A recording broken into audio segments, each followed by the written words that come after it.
got a big week ahead of us. We were in full control of whether we won the regular season up until Saturday. Obviously disappointing, lost to Tennessee, but we've still got a shot. And like I told our guys, even if that was a good life lesson, there's lots of things in life that you can put everything you got into it. You may not get the results you want, but you still need to put everything you have into it. I kind of talked to him about, you may go for a job interview, you have no idea, you could hit it out of the park and do the best you absolutely could and still come up second and not get the job. We get hit it out of the park and go 2-0, still not win the league. It's still the right thing to do. It shows character, and we have no shot at winning it if we don't come out and go 2-0. So we got to come out ready to play, give it a championship level effort, and let the chips fall where they may with Tennessee's 2 games this week. But I also told him we got to be playing our best basketball. I mean, I talked to him about UConn last year. UConn did not win the Big East. You know, they didn't win the regular season or the tournament, to be honest with you. They came won a national championship. So, you know, there's things teams are playing for beyond just the one game in front of them.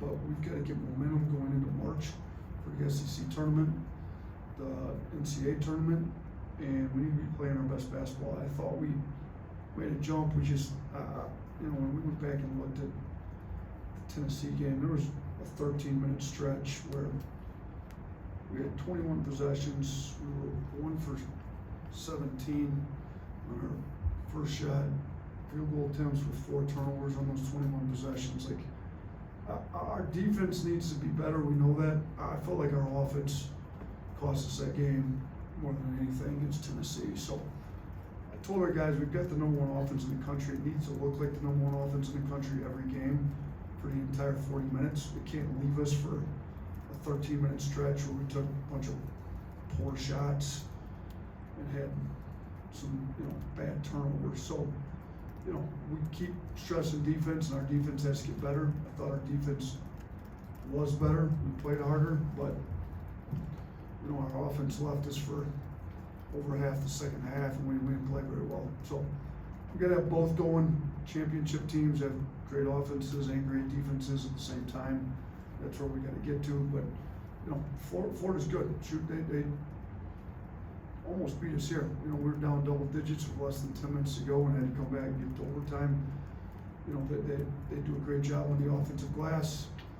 You know, Handlogden had 9 offensive rebounds against us here. We've got to do a much better job with their bigs, keeping them off the boards. Our guards are going to have to get in there and help rebound.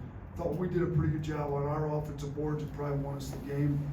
And we did do a great job of that against Tennessee. So we got to get back to where we're crashing harder and being good on the offensive side with the rebounding as well. But, you know, Clayton's playing well for Florida. He had 27 against us. He's playing really well. You know, Pullman's leading the league, I believe, in assists to turnovers. So they got a point guard that doesn't turn over much and really sets their offense up for them. And then the bigs are tough, physical bigs that can go get rebounds and, you know, do a pretty good job scoring it as well. Samuel, I think, leads the SEC in field goal percentage. So they're playing pretty efficient basketball. Start with Charlie on the right.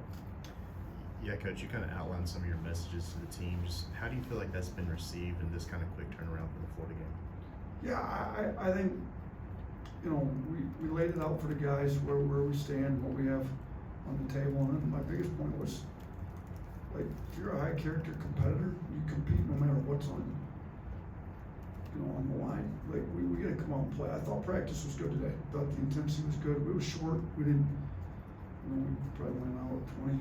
We didn't go super long, but we didn't practice yesterday. We just, you know, went over a video of Tennessee and Florida, but we got one practice in today, and I thought it was good, hard, crisp.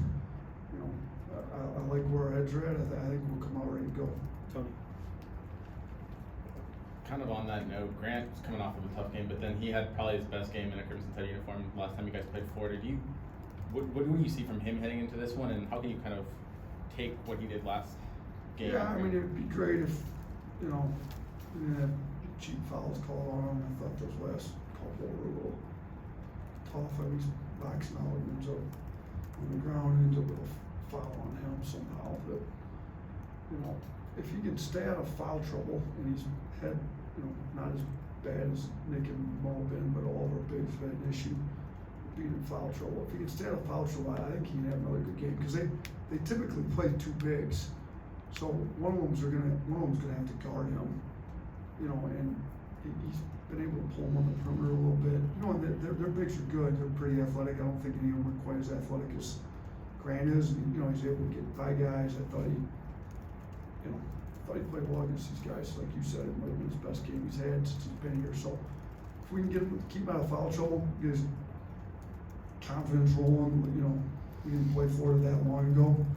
He probably just played his best game against them in an Alabama uniform, and it was within a couple of weeks. So, yeah, we need him to play well, though. Chase. Where do you stand on guys shooting three-pointers when their feet are way behind the line, 25 feet, whatever? I think every once in a while Sears will let one fly from that deep. I mean, are you good with those, or do you want those toes on the line or near it? Listen, I'm much more concerned with that they're uncontested. We call them uncontested shrink threes. The defense is shrunk in, kick it out, nobody's contesting it. Then I am how close to the line it is. Like, I thought we took a lot of contested non-shrink threes against Tennessee, and that was an issue. Now, Sears can make them from pretty deep. We chart them too, like off the line, on the line. Some guys, if they're off the line, like you were saying, 24, 25 feet, if they're off the line and their percentages are pretty close to being on the line, a lot of times they're uncontested back there. I'm good with them taking them. Like Shackelford, who played for us a few years ago, had really deep range, could shoot them off the line. Deeper he was able to space, the more the floor got opened up. I was great with it. The guys whose percentages are not that close, they need to be stepping, from basically NBA 3. We got a 4-point line about 3 feet past that, but they need to be stepping from 4-point line, NBA 3 into college 3 to make sure they're within their range. But if Sears has pretty good range from deep, like if Charlie Wrightsville can shoot from deep, if we ever get him back, I don't mind some of those guys that are able to shoot them from deep, space on the floor, so we get even more space on the floor. So I don't mind it. Certain guys. Hey, Kelly. Yeah, speaking of Wrightsville, how we saw him in warm-ups, how's he progressing? And just another question too on top of that, with him out, how has that pressed guys like Sears and Estrada in terms of how you use that in minutes they're playing? Yeah, he's been doing some basketball skills. He's got to get to the point where he can practice and then not have any type of headache the following day. We were on him. He was on a comeback protocol and then got reset because he had a setback in it. So it'd be nice to get him back. Again, it's day to day. Got to see how he's able to respond. Next mornings, because then if once they go back to having a headache, they kind of start back at day zero again. But he's coming along. As you can tell, he can shoot. He wasn't doing anything live yet then. But and then the second question, sorry, was what? Yeah, just essentially without Latrell, how has that forced Mark and Estrada to press more? Are you guys using more? Yeah, I we've had our lower transition games on offense. I think our 2 lowest these last 2 games. But depth in the backcourt wasn't where it needed to be. Sears is playing almost 40 minutes a game. I think they play 40 minutes at Ole Miss. Aaron's playing high minutes. They're probably, there's no problem. They're both playing too many minutes. Like, we need to get a little bit better rotation. Ryland probably played too many minutes. He's the guy that needs to be fresh. When he's fresh, he's really good. He's taking good shots, getting the old board. So, we need Sam and Davin to probably give us a few more minutes and play well for us to kind of get those guys a little more rested to keep the, we gotta keep the pace up, keep our foot on the gas, if you will, because we haven't been playing as fast as we'd like these last 2 games. Kennington. Continuing on the Mark Sears point, he was named a finalist for the Bob Cousy Award. What's impressed you most about his progression from last year to this year? Yeah, it was nice that the committee recognized him. I think they had the mid-season one where they think it overlooked him, so I think he's definitely one of the best 5-point guards in the country. You see his defense has gotten significantly better over the last month, few weeks.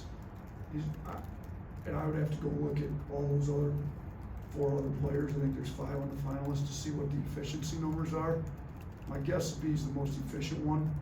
He's not a guy that takes a lot of bad shots. He's not a volume guy that needs 30 shots to get his points. I mean, he's had big scoring outputs on 10 shots, this year. He's super efficient.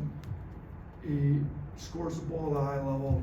He makes the right reads. He's been great getting in the paint, finding his teammates. He's becoming a much better screener lately. I don't know who's leading the league in scoring right now. Him and Connect are kind of neck and neck right there. But, whether he's first or second in the league in scoring, he's been up at the top, and he's being a great teammate, knowing that teams aren't helping off him. He turns himself in the lot play we got for Pringle with the and one. He set a great, rip screen to get Pringle to the rim. So I think he's about winning, as evidenced by his great screening, his decision making when he gives the ball up, his defense. When you're about winning and your team's winning, you should be recognized when you're putting up the numbers he does. And I think that's the case. Like, I think maybe he was overlooked, when they came out with the first 10, because we weren't winning at the level we needed to be. Now that we are, why is Alabama winning? Well, he's a huge part of why we're winning. And it's not just scoring, because there's some guys that score the ball at a pretty high clip but need 25, 30, 35 shots to get it. He scores it super efficiently, makes the right reads. His defense has gotten significantly better. He's become one of our better defenders here in the last few weeks. I thought his defense was really good against Tennessee, and we need it to be great tomorrow night against Florida too. 2 more, son. The trio of Clayton, Pullen, and Richards scored 61 and 93 in the first matchup. What makes them so hard to guard, and what do you just think about that Florida backcourt in general? Yeah, they're good. Pullen doesn't turn it over, finds those other guys. Clayton's scored 27. He's super talented, can really score, makes tough shots. And I thought they broke us down too much. I thought Richard got stuff. We get broke down, the ball gets kicked out to him. He's a pretty efficient player too. Like, he doesn't take too many bad shots. He gets to the rim and finishes at the rim. We lost him a couple times on that. So, yeah, and they're a good offensive team. I think we're first in the country in scoring offense. I think they're 12th. So, they their guards are skilled, talented. Their bigs know how to get them open. Their bigs are great screeners. And they're not relying on their bigs to score a ton. I think, they've got 4 bigs. They play 2 of the 4 almost all the time, and those 4 guys know how to get those 3 guards. I think Kugel, when he's playing, he didn't play much against us here, but he's been playing a little more lately. Like, you can kind of add Kugel that mix. Like, those 4 guys in the backcourt score a ton of points, and those bigs know how to get them open and set a lot of screens for them. So our guard's going to have to navigate screens. We're going to have to do a better job.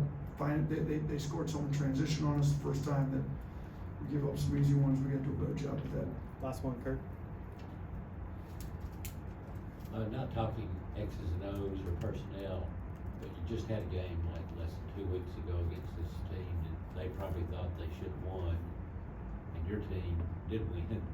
Was there a mental edge for either side on that, or do you know, or is it possible? I guess we'll see tomorrow. I mean, it's a tough thing with the psychology of revenge games. Yeah, they all played us for 30 minutes in the game. They had a 10-point lead with less than 10 minutes to go. So, I'm sure they feel like they were a better team for the majority of the game.